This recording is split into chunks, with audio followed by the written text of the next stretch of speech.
Rainbow Six Siege is in decline. That doesn't mean it's a dead game, quite the contrary. Even at this low point, Siege is still one of the top 10 games on Steam as far as player count.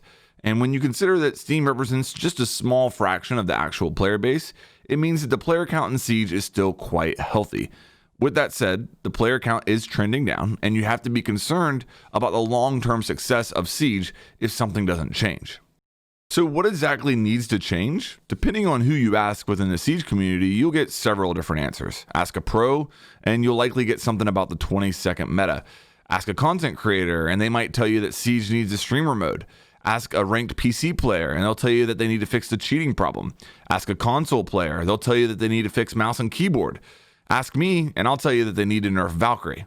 And while I don't think those suggestions should be completely ignored, I mean, they represent real problems that definitely need to be addressed. All of those suggestions share one problem. They only improve the game for people who are already playing it, or at the very least, have already spent a significant amount of time playing it in the past. These suggestions are not going to help the game grow. They might help you keep the players who are already playing it happy, and that's important, but they're not going to get new players into the game and keep them playing the game. If we're going to get Siege back on track, we need to focus on how we can improve the game for people who haven't played the game yet, or who have tried the game and quit after only a few hours. We need to focus on new player onboarding and retention. And in this series of videos, I'm going to do just that. I've broken my suggestions for getting Siege back on track into 3 videos that will be released on consecutive days. Each will focus on different aspects of new player retention within Siege. This video will focus on the tutorials, situations, and in-game resources that new players have to learn Siege. Part 2 will focus on improving the newcomer and quick match game modes, and Part 3 will focus on a new player progression system within the game. Once all videos are live, they will be linked in the top right-hand corner of the screen. My goal with this series is just to help the game that I love and that has literally changed my life take that next step and reach a new segment of players. Now, let's dive into the new player experience in Rainbow Six Siege. Okay, so here's the brutal truth. I have never played a multiplayer game from a AAA studio that does as bad of a job at onboarding new players than Rainbow Six Siege. The in-game resources that a new player has in order to prepare for their first match are 10 situations that were designed more than 5 years ago and are more focused on T-Hunt than multiplayer, and 3 non-interactive 30-second tutorial videos that show how to use barricades, breach charges, and hatches. That's it. Now, add on top of that the Rainbow Six Siege is one of the most complex first-person shooters of all time, and it's actually surprising that the game has gotten as popular as it has. So how can we fix this? Well, first of all, we need a proper tutorial that opens by default the first time a new player loads up the game. Do you remember the first time you played Apex Legends and it put you into its tutorial? Something similar to that. On the screen now, I'm showing you how Hyperscape does this. The reason I'm showing Hyperscape is because it's another Ubisoft game, and I believe it's built on the same engine as Siege. The way Hyperscape handles its tutorial is they have this room that puts you in by default the first time you load up the game, and then you go to different parts of the room and you can try out the different weapons and perks. Something similar to this could be done in Siege. Put it in the stadium map setting where you have Harry showing you around the different sections. Each section would allow the new player to try out a different core mechanic in the game. This wouldn't be the place to show how to bandit trick. This would be the fundamentals. One stop could focus on how a defender can interact with walls by reinforcing. Another stop could focus on how attack can repel and what options are available on repel. One stop could focus on hard breaching. One stop could focus on vertical destruction.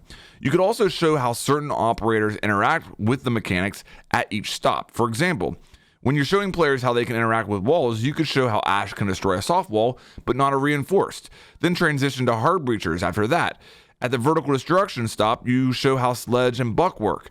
I think it's very important that this area and tutorial be designed in a way that the new player is actively participating and not just watching a video. The goal would be that within 10 to 15 minutes, a new player would be able to have an idea of not only what the core mechanics in the game are, but also how to use them at the beginner level. As a perk, this area could be accessed later from the menus in order to test out new operators and to get a refresher on these mechanics. Next up, situations. I went back and I played the situations for the first time in several years in preparation for this video. They do an excellent job at teaching people how to play T-Hunt, and they do very little to teach a person how to actually play the multiplayer Rainbow Six Siege.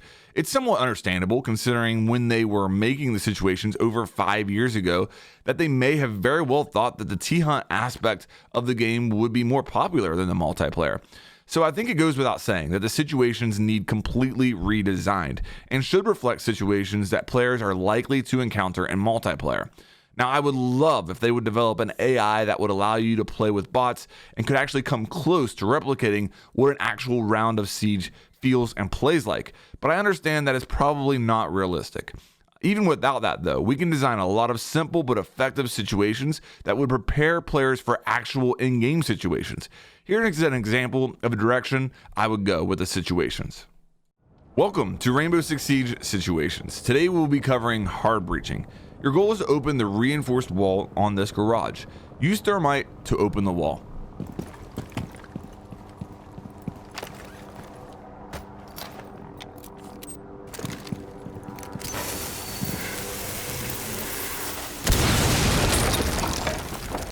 Great job. Now this time, the defenders are going to make it a little bit more difficult on you. Not only is the wall reinforced, but Bandit has placed his charges on the wall in order to electrify it. Maverick is the only hard breacher that can open electrified walls, but we're going to save Maverick for the advanced hard breaching lesson. Use Thatcher's EMP grenades to remove the Bandit charges, that way a hard breacher can open the wall.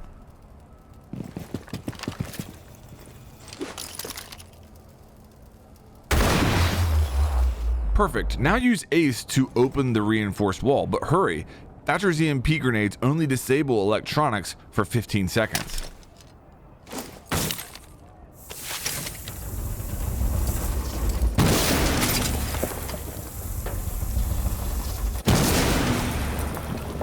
Great job. Now, in addition to Thatcher, there are other operators that specialize in removing defender utility.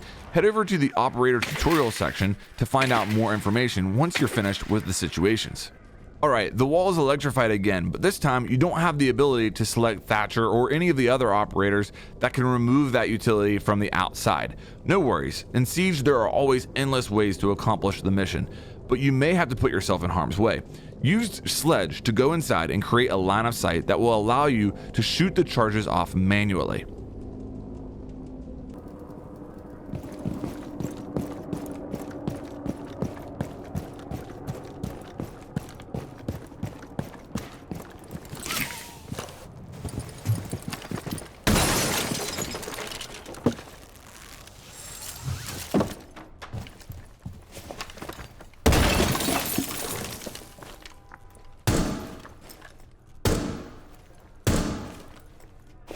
Perfect. Now use Hibana to open the reinforced wall.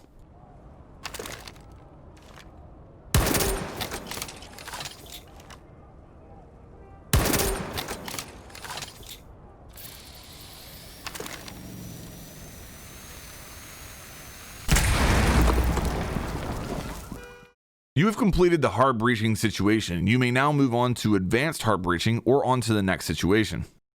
All right, so the advanced hard breaching situation would be where I would go over like Maverick and how Maverick can trick with a teammate and how you can, counter a bandit tricking. That's where like you would talk about the advanced aspect of hard breaching, which I think is really important, but it's not something that I would force onto new players because it might, complicate things a little bit.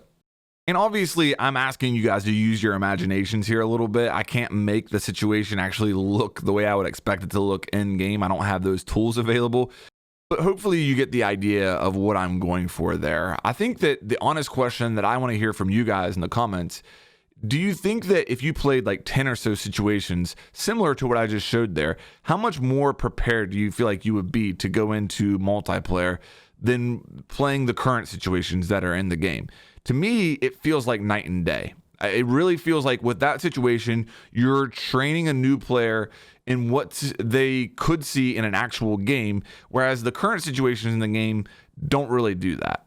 A couple of things that were really important to me when designing that situation was number one, I wanted to reinforce in new players from the get-go that Rainbow Six Siege is a team game. And in order to win, in order to accomplish objectives, you're going to have to coordinate with your teammates and work together. And I think that situation shows that. It shows very early on that if you are a hard breacher, you will need help from your teammates in order to open walls in many situations.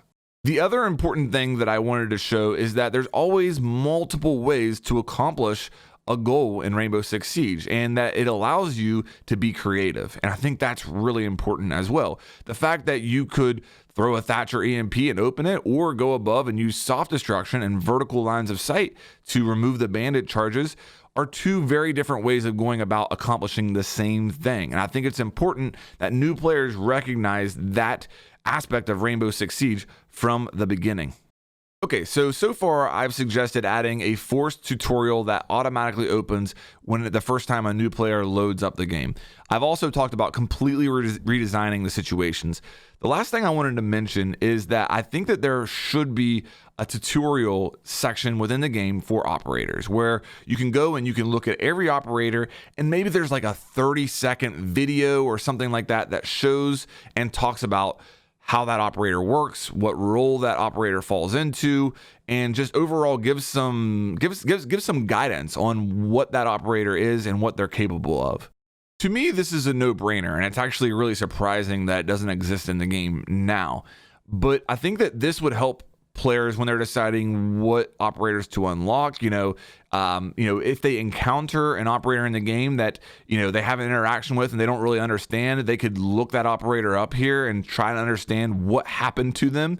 And I just think overall this would be a great resource for new players in the game. Okay, that's going to do it for part 1 of how to get Siege back on track. Let me know down in the comments what you've thought of all this. I'm really looking forward to that feedback. Also, be sure to click in the top right-hand corner of the screen to check out part 2 and part 3. They'll be linked up there as soon as they are live. If you enjoyed this video, please make sure that you like and subscribe, and I'll have more coming your way here soon.